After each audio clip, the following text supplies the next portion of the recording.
Assalamualaikum warahmatullahi wabarakatuh. Saya di sini akan menjelaskan tentang anatomi dan fisiologi dalam kehamilan.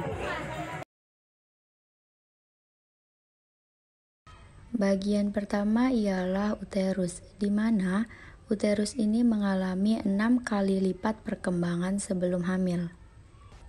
Uterus yang semula sebesar jempol atau beratnya 30 gram menjadi seberat 1000 gram pada akhir kehamilan.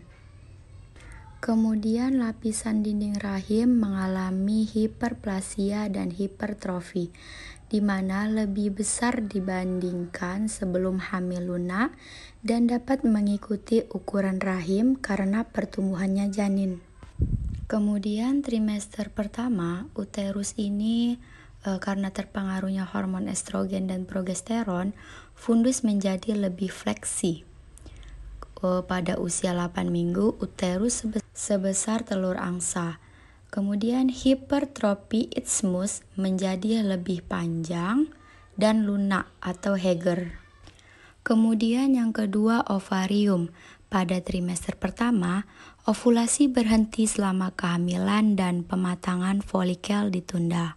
Pada saat ini, korpus luteum berdiameter 3 cm, kemudian mengecil setelah terbentuknya plasenta.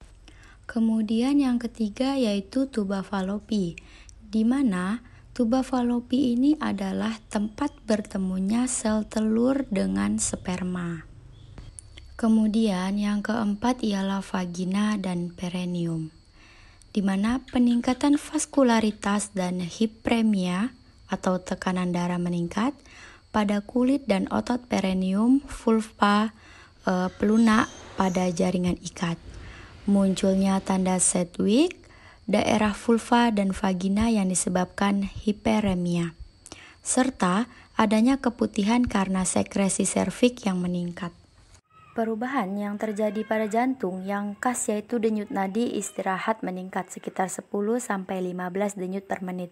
Akibat diafragma semakin naik terus selama kehamilan, jantung digeser ke kiri dan ke atas sehingga apeks jantung agak kolateral dari posisinya dan mengakibatkan ibu menjadi sesak napas. Biasanya ini terjadi pada minggu ke-32. Kemudian sistem muskuloskeletal. Perubahan tubuh secara bertahap dari peningkatan berat wanita hamil menyebabkan postur dan cara berjalan wanita berubah.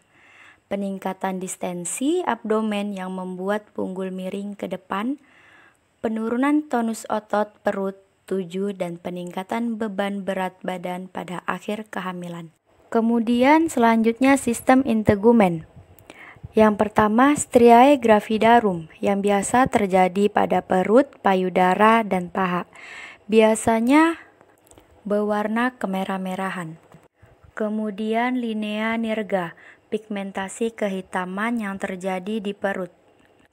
Kemudian kloasma gravidarum yang biasa terjadi di wajah dan leher bintik-bintik hitam. Kemudian sistem pencernaan. Pada bulan-bulan pertama kehamilan terdapat perasaan mual atau nausea yang terjadi pada saat bangun tidur yang disebut morning sickness. Penyebabnya secara pasti tidak diketahui, namun kemungkinan besar akibat reaksi terhadap peningkatan hormon.